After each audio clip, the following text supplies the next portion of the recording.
Hey guys.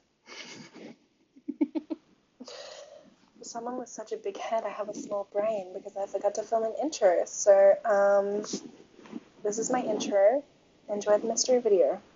Today we are starting with a notorious Australian female killer, and she was actually the first ever Australian female to be sentenced to life in prison without the possibility of parole. Like, for the rest of her natural life, she will never be getting out of prison, and you guys will see why as we get into this video, because honestly she has to be like one of the most depraved human beings that ever walked this planet. It's crazy. Her name was Catherine Knight. She was born on the 24th of October in 1955, and she was born in Tenterfield, New South Wales, to Barbara and Ken Knight, and she was a non-identical twin, and her father Ken dropped out of school when he was 14. He was living in Aberdeen. He didn't really know how to read or write when he dropped out of school, and he went to work at the Aberdeen abattoir. At the abattoir, he worked with and was friends with a man named Jack Rowan, and Jack Rowan had a wife, and he had 4 children with this wife, and this wife was Barbara.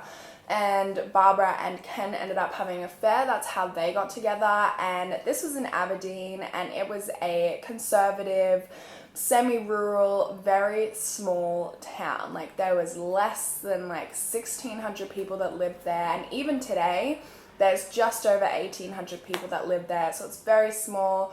Rumors spread very fast. People found out about the affair and they weren't happy, so they got a whole bunch of backlash for it, because obviously it's a really shitty thing that they did, and because of all of the backlash that they got, they actually had to move to another place called Moree, which is also in New South Wales, just to escape all of the, like, you know, rumors and the shunning that they were kind of experiencing. Rightfully so, in my opinion. When they moved, Catherine didn't bring any of her 4 children with her. 2 of them stayed with Jack, and the other 2, they kind of just like shipped off to an aunt in Sydney, and she started a new family, kind of just abandoning her old family. Then in 1955 they were living in Tenterfield, which is when they had Catherine and her twin sister, and Catherine was actually a little bit younger than her twin sister. Then in 1959, when Catherine was 4 years old, Jack ended up passing away, and his 2 sons that had been living with him moved in and started living with the Knight family. Now, out of the whole family, Catherine was particularly close to her twin sister and also her uncle Oscar Knight,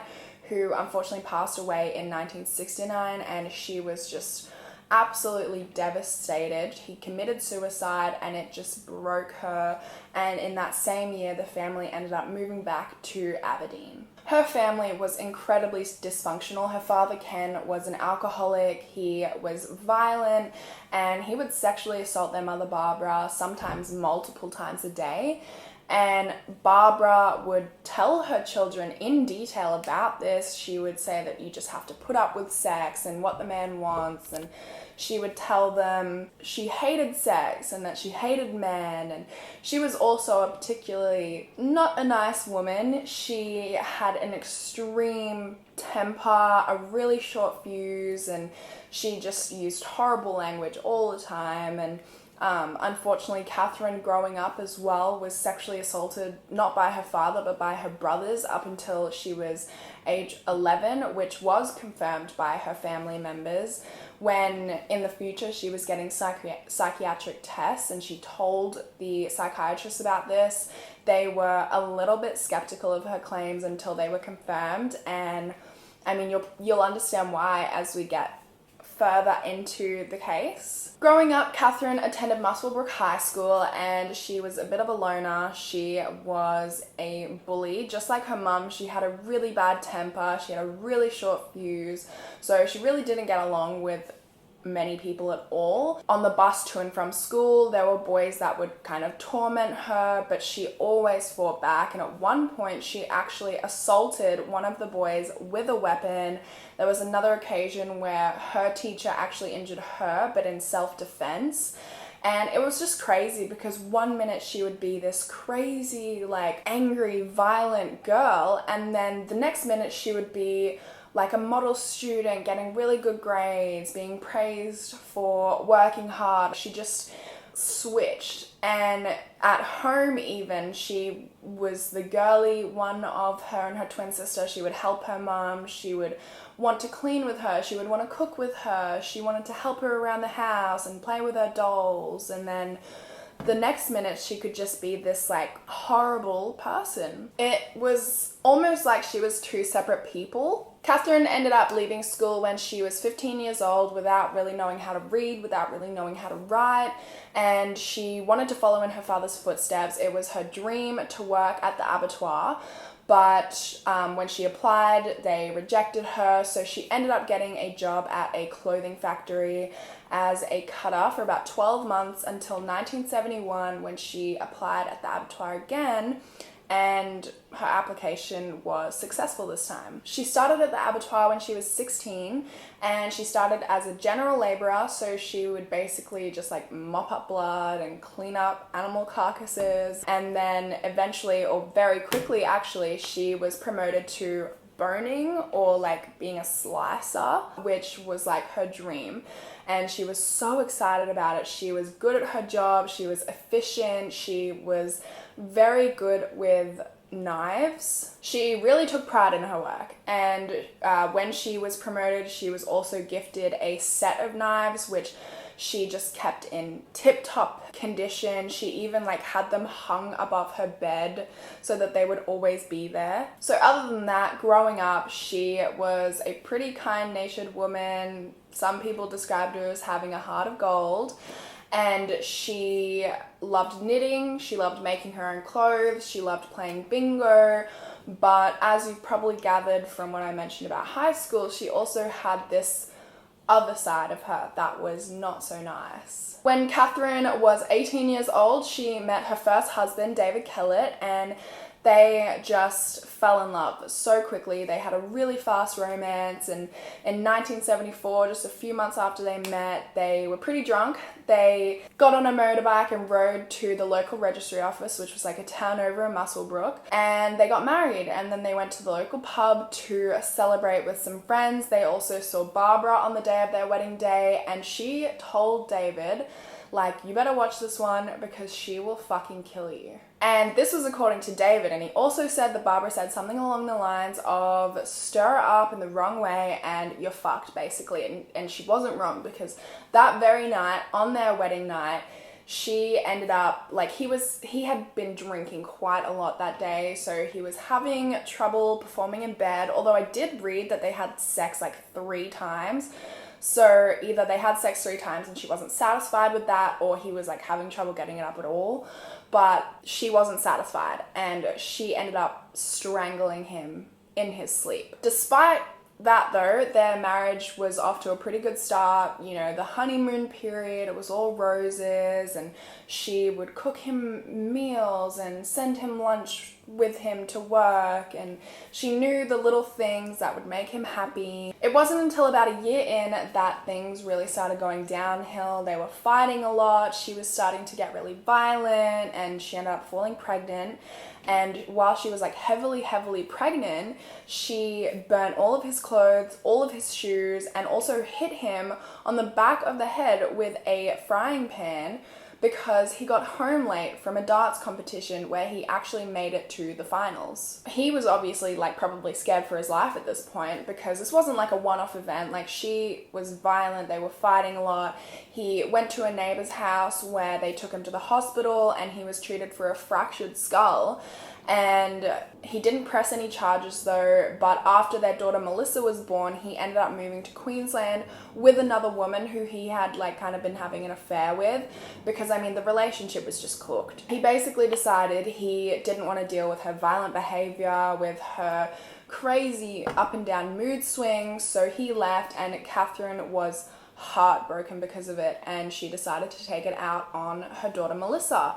And she took her down to the train station and placed her on the train tracks, and then left. And she went into town, she stole an axe and threatened to kill several people with this axe. And luckily for Melissa, there was a local man at the train, and he saw her, he ran down to get her and saved her literally minutes before a train came, and she's okay. But because of the axe throwing and stuff like that, the police were called, and they ended up taking her to St. Elmo's Hospital to have a health assessment done on her. But she was released like the very next day. She just like signed herself out or something, which I just don't even understand. Like, she threatened to kill people with an axe, tried to kill her daughter, and then somehow just signed herself out the very next day. A few days later, on the 3rd of August, she went to her co-worker Molly Perry's house, and she said that Melissa was really sick and she needed help. She needed them to drive her to the doctor.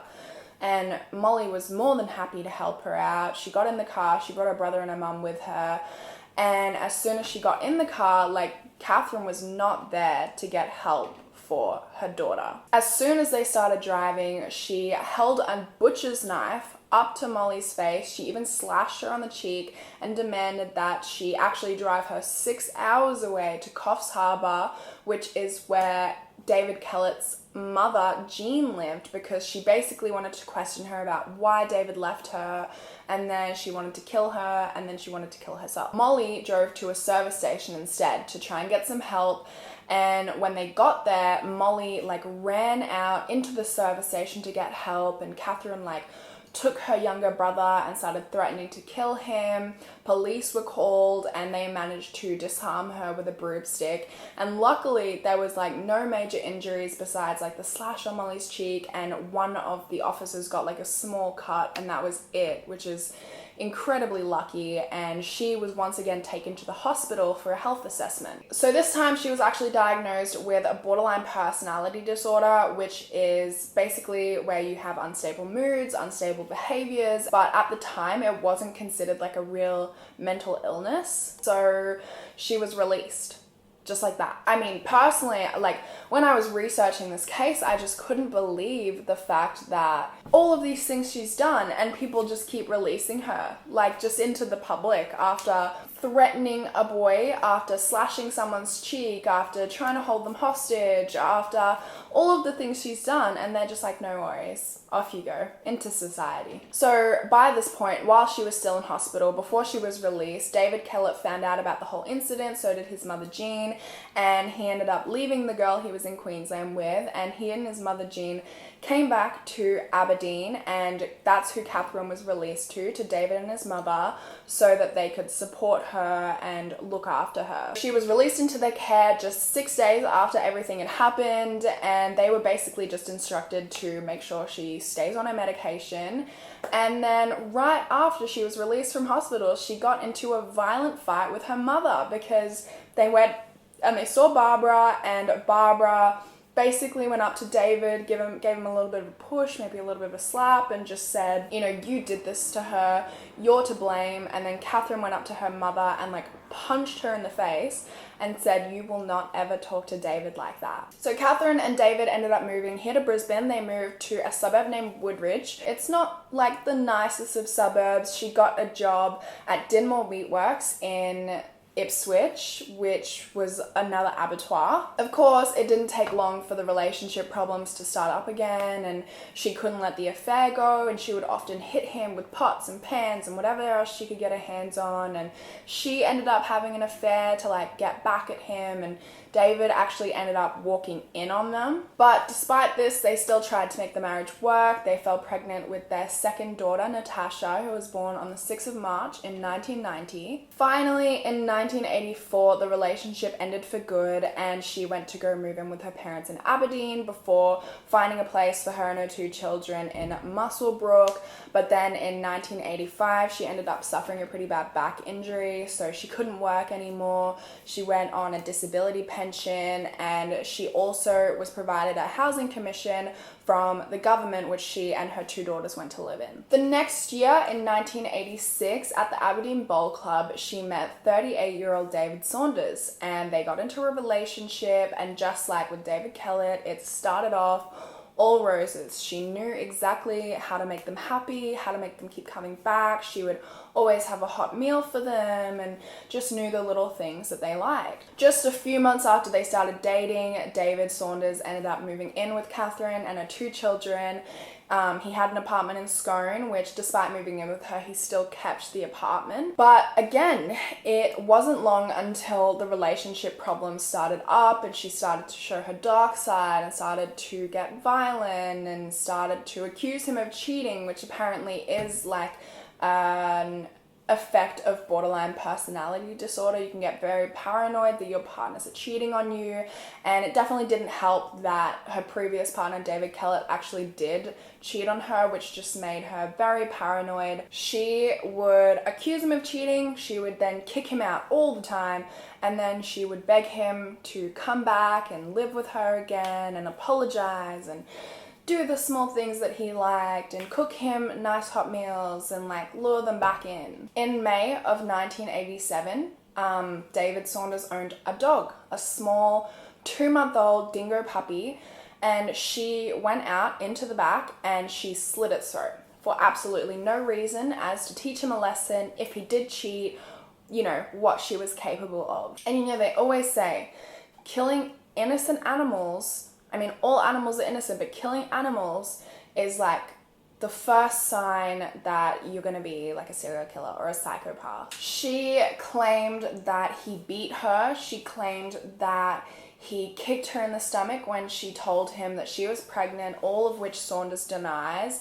Eventually she ended up taking an overdose of pills and had to be rushed to the hospital, and they just had a very tumultuous relationship because she was just as violent as ever. And then in June of 1988 they ended up having their first daughter, Catherine's third daughter, Sarah. After the birth of their daughter Sarah, Saunders ended up putting a deposit on a house so that they could all live as a family, have a family home, and Catherine then ended up paying like the rest of the house off because she got her workers' commission from a back injury of $15,000. So basically the house ended up like being hers because she paid the whole thing off. And apparently the way she decorated the house was not very inviting, to say the least. She would decorate it with animal skulls, with animal carcasses, with pitchforks and machetes, skins, that sort of thing. The relationship just kept going downhill despite the daughter, despite the fact that they had a house together, and they got into several fights, several arguments. She was violent, and she actually ended up getting a restraining order against Saunders, even though he claims that he should have been the one getting a restraining order against her. Now, soon after this, they got into a major fight where she hit him in the face with an iron and then stabbed him in the chest with scissors. Luckily for him, the injuries weren't bad enough that he felt the need to go to hospital. He didn't press any charges, but he did end the relationship for a short time before he came back. They fought some more, had some more violent fights, and she ended up cutting up all of his clothes, and he finally ended up ending the relationship for good. And side note, by the way, David Kellett, her first husband, all this time had been sending birthday cards, Christmas presents, and letters and stuff like that to his 2 daughters, Melissa and Natasha. And Catherine would tell them that he wasn't sending them anything, and she would throw them out before the girls could even see them. Catherine was the type of woman who did not like to be alone. She jumped from relationship to relationship. She always liked to have some sort of company. So soon after her and Saunders' relationship ended, she met a man named John Chillingworth. And they had actually met 20 years earlier when she was 16 years old at the abattoir. They worked together, and he ended up moving away and, you know, getting married, having children. Nothing happened, but he got divorced and moved back to Aberdeen, and he was out at the pub one night, which is when he met Catherine. And because he'd been living away for so long, he really hadn't heard all of the rumors about her and her past relationships because, like I mentioned, Aberdeen, small town, and you know, a bit conservative, and rumors went around, so people did know what Catherine was like and what her previous relationships were like, and you know, people told him what she was like, but he didn't want to believe them. He thought that she was his soulmate and they were meant to be together, and yeah, he really just didn't listen to all of the stories and rumors and stuff that people were telling him about Catherine. And as with all of her relationships, it started off amazing. In 1990, she ended up falling pregnant, And after falling pregnant is when the relationship inevitably started to go downhill. They began arguing, and she actually went and cheated on him with her previous boyfriend David Saunders, and was just so excited to go and like rub it in John's face. They also had problems in terms of Melissa, Catherine's eldest daughter. She did not want a bar of Chillingworth. She didn't like him. The feeling was mutual. He didn't like her either, and he actually ended up admitting to hitting her one time, which he said he regretted immensely, but I mean, that does not make it okay whatsoever. And Catherine, she was the type of woman that if you did something wrong to her, she had to get you back 10 times worse. So she smashed his false teeth, and he of course got mad. So then she smashed his second pair of false teeth. In 1991, Catherine gave birth to their son Eric, and right after he was born, they got into a huge physical fight. Chillingworth was charged with assault, and Catherine got a restraining order taken out against him. They also separated, but like as with all of her relationships, they were very on and off, extremely toxic relationships. So they got back together, although even though they got back together, she didn't end up dropping the charges on him. So they like went to court together for the assault charges. He was put on a good behavior bond and got a fine, and then they went home from court together. Throughout the relationship, John was a pretty heavy drinker. It caused a lot of problems in their relationship, but good for him, he actually quit. He ended up helping out at the Salvation Army. He helped out with drug and alcohol counselling, which ended up landing him a job in Queensland in 1993, where he would go to work just for 2 weeks. But while he was there, he decided that he loved Queensland so much that he wanted to move there permanently, and his original plan was to have Catherine and the kids come over and live in Queensland with him.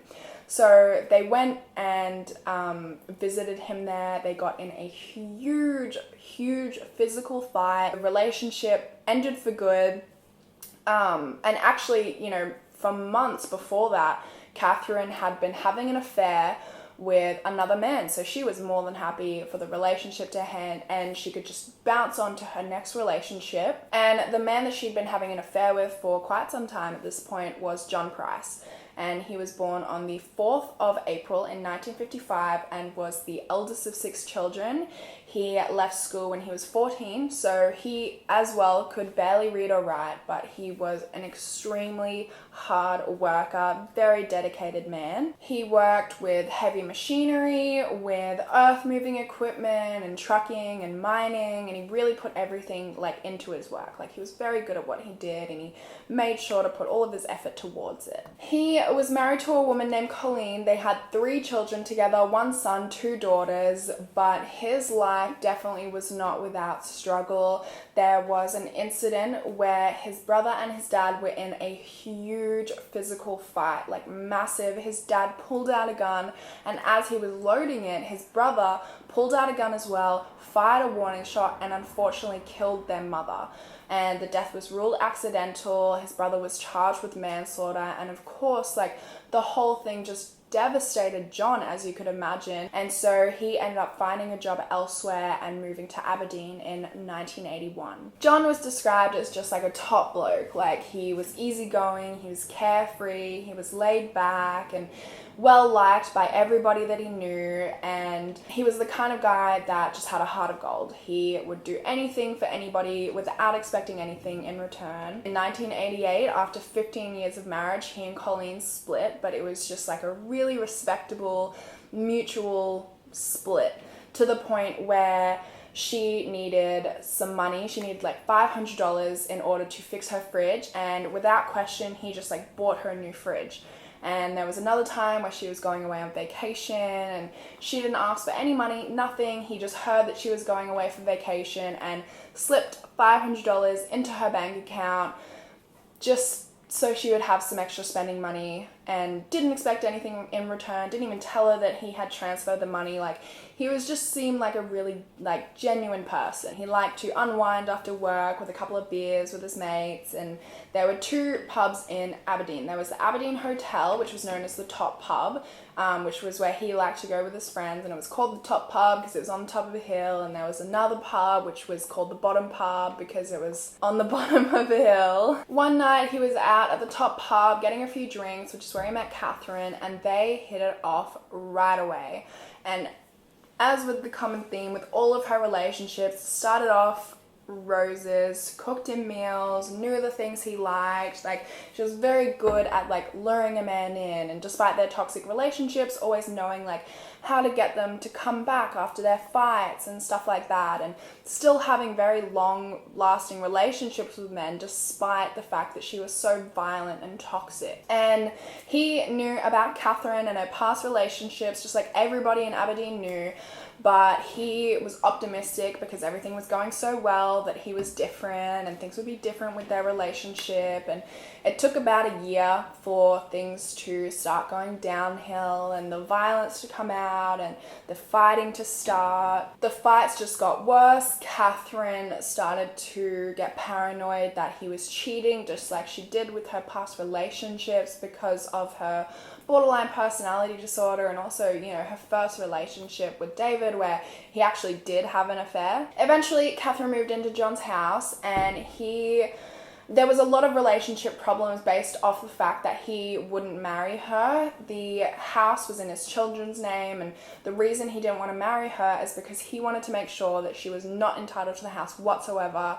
He wanted it to go solely to his children, and she argued, we're basically de facto partners, I'm entitled to a share of the house should anything happen to you, and it just caused like a whole bunch of problems. And it didn't help that at his house he still had a bunch of photos of Colleen and the kids up, and he would often accidentally refer to her by his ex-wife Colleen's name. So to her it still kind of felt like it was Colleen's house because there was belongings of hers and stuff like that there, and the fight started to escalate in violence and the relationship started to deteriorate. She started to threaten him, saying that she would kill him, which he and everybody else just kind of shrugged off as meaningless threats. In 1988, they had a fight about the fact that he wouldn't marry her, and like I said, she likes to get everybody back tenfold, way worse than anything they had ever done to her.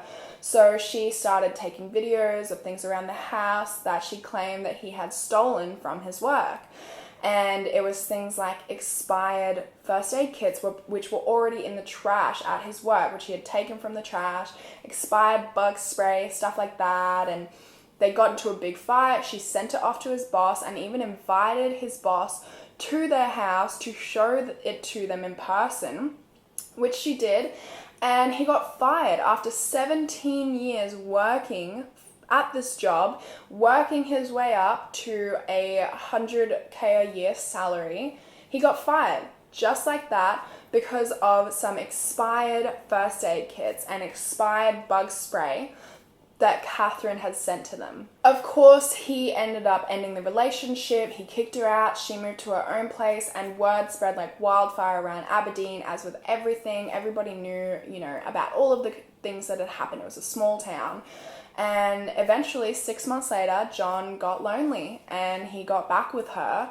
And this caused a lot of drama amongst his friends and his co-workers. He actually lost some friends because of it, because they just could not believe what was happening. This woman who had got him fired from a job he had been at for 17 years and was violent and threatened him and all this sort of thing. And he was getting back with her, and it also caused a lot of drama with his son Jonathan from his first marriage, because he already hated Catherine before he got him fired, but afterwards, I cannot imagine if my parents were ever in that situation. I just would be so furious. This time around in the relationship, he refused to let Catherine move in, and the fights got worse and more violent. She was staying with him a few nights a week, and it was bad. The relationship was bad. And she also started some drama with John's youngest daughter. She lived with her mother Colleen, but she would come and stay with Catherine and John quite often, and she would tell her horrible things like John wasn't really her dad and just all sorts of horrible things. And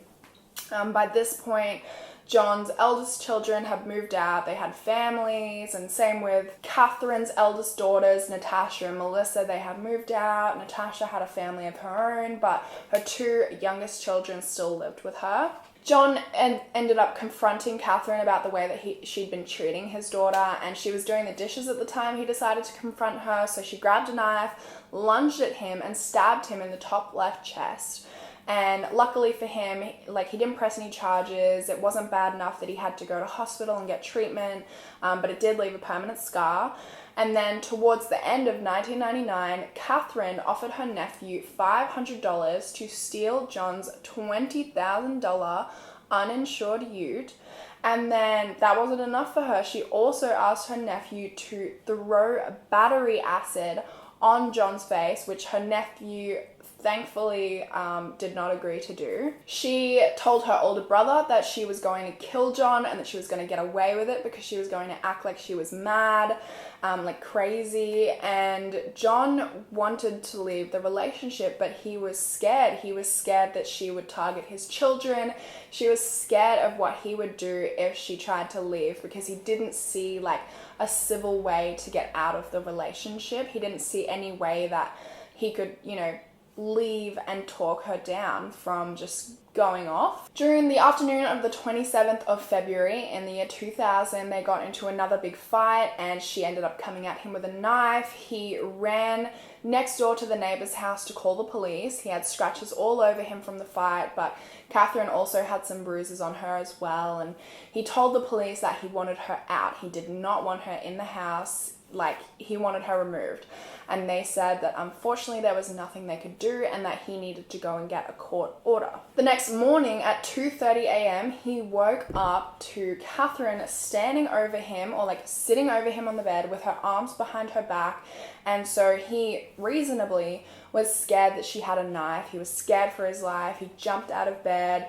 Turns out she didn't have a knife, but of course, he was still terrified. He was super distressed about the whole thing. He went to work the next day. He told his co-workers what had happened, and they were all terrified for him as well. They could tell how distressed he was and how scared he was to go home. And his boss actually offered for him to come and stay with him, but he said that he couldn't because he was scared that if he didn't go back or if he left, that she would go after his children.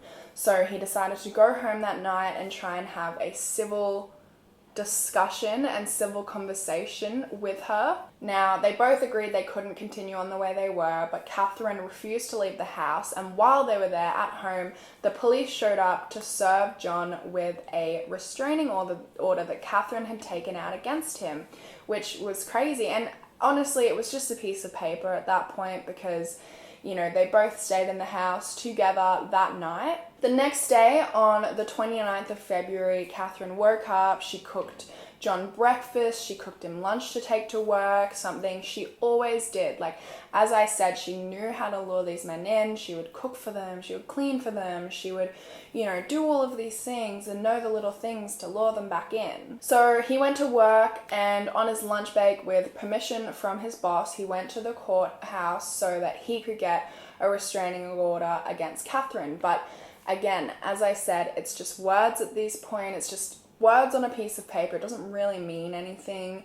After explaining to the chamber magistrate everything that had happened, he did grant him a restraining order, but it didn't mean anything. Meanwhile, while John was at work, Catherine was acting really unusual. She went to her sister's house first to pick up a camcorder. She'd left there a couple months earlier, and she then went to her daughter Natasha's house, and she was filming herself, playing with her children, selfie videos of her and the children, saying, "I love all of my children and I hope I see you again." She then went and visited a solicitor, showed them all of the scratches and bruises she had, and she then went to go and see some old friends, showed them all the scratches and bruises, and told them that it was from her and John's fight 2 nights ago, and said that she was going to get him back and she wasn't going to let him get away with it. And then she went to a doctor to have all of her injuries recorded, setting up a bit of an alibi, I suppose, which we will get into. That night, John went out to the top pub. Meanwhile, Catherine took Natasha, her daughter, and Natasha's children, and also her children, all out for dinner at the local Chinese restaurant, saying she wanted it to be special. And while she was there, she also asked Natasha if she could take her 2 children for the night, even though they didn't have anything. They didn't have food, any spare clothes or anything for school the next day, pajamas, whatever, nothing. But Natasha did agree anyway. And John got home at around 9:30 p.m. And then Catherine got there at about 11 p.m. and he was asleep when she got there. She had a key, she let herself in, she woke him up, and they ended up having sex. The next morning, John didn't show up for work, and his co-workers were immediately concerned because not only was he a super reliable guy, he never missed a day of work, he was never late to work, and he would always especially call in if he was going to be late for any reason. But on top of that, everything that had been going on with Catherine was definitely cause for concern. I mean, things that had happened just 2 days ago, and he was telling them how he was scared to go home and the boss was offering for him to come home with him. It was very unusual that he wasn't there for both reasons. So they tried calling him a bunch of times and he wasn't answering. It just kept ringing through. So his co-worker decided to call the police to see if there had been maybe any car accidents that could possibly explain why he wasn't there, but there hadn't been any. So his boss sent one of his co-workers to his house to see what was going on. And in the meantime, there was also one of his neighbors who woke up, and John's car was normally always gone before his neighbor's. So his neighbor came out, he saw John's ute there, and he was concerned immediately. I mean, everybody in the town knew about Catherine, so seeing the car there, he'd never basically seen it there before because it was always gone. So the co-worker got there, he and the neighbor went over to knock on the door to see if they would answer, and that's when they noticed some blood on the front door and immediately called the police. At around 8:10 a.m. on the 1st of March in the year 2000, Officer Furlong and Officer Matthews showed up at John Price's house on 84 St. Andrew Street in Aberdeen. They first knocked on the door and noticed some blood on the handle, which is when they decided to go around the side of the house, which is where they saw a cut of meat on the ground, and they went round to the back and decided to break into the house because they saw the blood on the front door, nobody was answering, and so they forcibly made their way into the house. Now, as soon as they entered the house, they first noticed what looked like, they couldn't really make it out at first. They thought it was maybe some sort of curtain or whatever, but turns out it was a human pelt that had been hung up in the hallway with a meat hook that Catherine had installed earlier. And the head was not attached to the human pelt. It was a super ominous scene because they got there was a human pelt, there was so much blood. It was a gruesome scene. And yet this house still smelled good. It had this nice warm aroma about it. It smelled really nice. So anyway, they searched the house. They ended up hearing what they thought was snoring in one of the bedrooms. So they entered, which is where they found Catherine comatose. They tried to wake her up. She was extremely groggy. They tried to ask her some questions. And then they ended up picking her up and carrying her out into the back lawn, calling the police and trying to question her, but they just couldn't make any sense of her because they suspected she had taken a bunch of pills. So they called the ambulance, not the police, and had her taken to hospital. So they had her handcuffed, the ambulance came, took her to the hospital where she was kept in the psych ward, and crime scene investigators showed up to the house. So evidence showed that the struggle would have lasted for several minutes. She first started while he was what seemed like asleep on the bed. She got on top of him and started stabbing his chest, and he got up and started running away, and she was chasing him, and she was stabbing him in the back, and he was just bleeding profusely at this point. There's blood all through the house. You can see the trail that he made, but he did make it to the front door, and he opened the front door, which is how there was blood on the front door handles. There was blood all over him, and he made it just outside the front door, which is when he collapsed, and she dragged him back inside and stabbed him some more. She stabbed him 37 times, but it's estimated that she could have stabbed him more times than that, because like his neck was almost completely gone when they found him, because she had stabbed him so many times. Like, she was in a complete frenzy, and investigators even said, like, you only need to stab someone once in the right place to kill them, but she stabbed him over 37 times. He had wounds everywhere, all of his vital organs, his stomach, his lungs, his kidneys, his liver, like just everywhere. She then skinned him and then laid the skin out like on the carpet. You could see from the outline and the blood, and she then decapitated him, took his head off, and also cut off his gluteus maximus and cooked it. She cooked it into steaks. She cooked 5 meals. She put one outside, which was the piece of meat that they saw on the way in, the police officers saw. And some people, I read some things that it was for a dog, but I didn't read anything else about them having a dog, and some people said they didn't know why the piece of meat was there. And then she also had 2 meals on the kitchen table where she had set them out all nicely, the piece of meat, some veggies, and then she had some names next to them, and she had the names of his 2 youngest daughters. Sorry, his son and his youngest daughter, and she had their names written on little pieces of paper next to their meals. During their investigation, they also found that she had withdrawn $1,000 from John's account, but nobody knows why she withdrew this money. On the 7th of March in 2000, she was charged with murder in the psychiatric ward in a special bedside sitting where she was being held. So she claimed that she had amnesia and she couldn't remember anything that happened, but she did admit that she was responsible for his murder. But it became clear that she was trying to mount a battered wife syndrome defense, which is what I meant earlier when talking about how she was trying to set up an alibi by getting the video camera, going to her solicitor, her doctor, her friends, and showing them all the scratches and getting them recorded and stuff like that. She claimed that she committed the crime after years and years of severe domestic abuse, but after investigations took place, it became clear that she was the violent one in the relationship. She was examined by multiple psychiatrists, all of whom came to the same conclusion that she had borderline personality disorder, which is a mental illness. It makes it hard for a person to feel comfortable in themselves.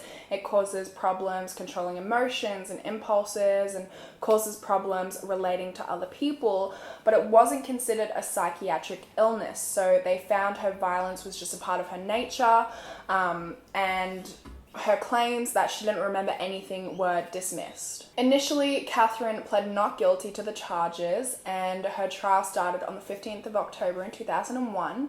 The judge assigned to the case was Justice Barry O'Keefe, and he said that in all his years as both a judge and a barrister, he had never seen a case quite as horrific as this one. So just before the trial began, she decided to change her non-guilty plea to guilty.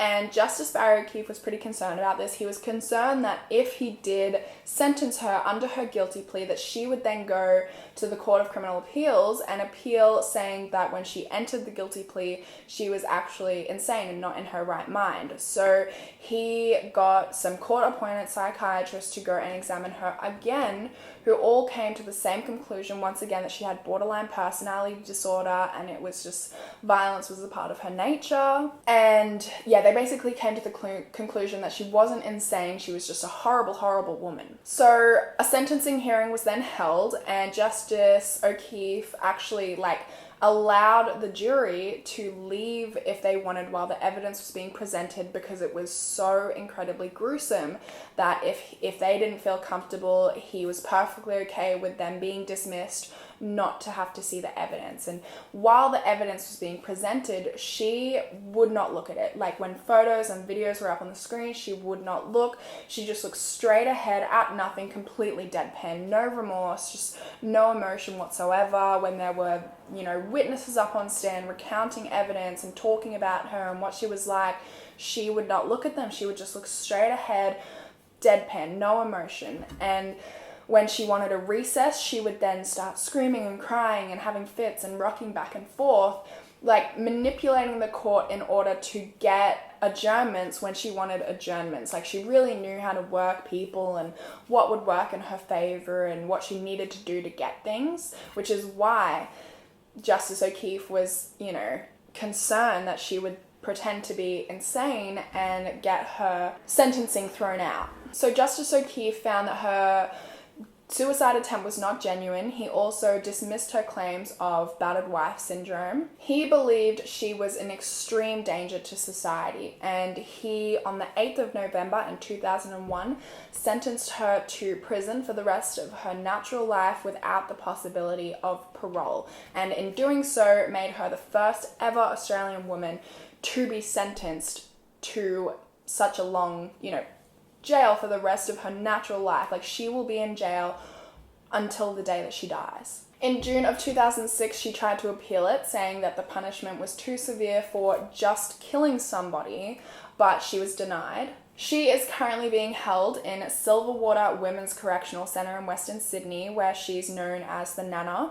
She's not allowed a cellmate in the case that she does kill again. She's not allowed any knives. She acts like kind of like a queen bee, and she paints, she knits, and she acts like a mediator amongst other prisoners, which is kind of why she's known as the Nana. Like, they say she's very docile, and she's like this cute old grandma type lady who helps prisoners sort out their issues with each other. A typical day in her prison life starts at 7 a.m. every day. She wakes up to go to work, and she makes headphones from 8 a.m. to 1 p.m. And every day she is in a factory making headphones. Apparently she's really good at her job. She's very diligent, and she is on like the top salary of all the people who are making headphones. But she always has multiple guards, like 4 guards watching her at all times. And yeah, that is everything about that case. Let me know your thoughts. It is absolutely insane. And personally, I agree with the sentencing she got. Like, that is not normal. The way that she treated, like, it's clear that she just cannot be reformed as a human being. And the way in which she killed him is just so incredibly brutal for just absolutely no reason. So I would love to hear your thoughts, and hopefully I will see you guys in my next video. Bye, guys.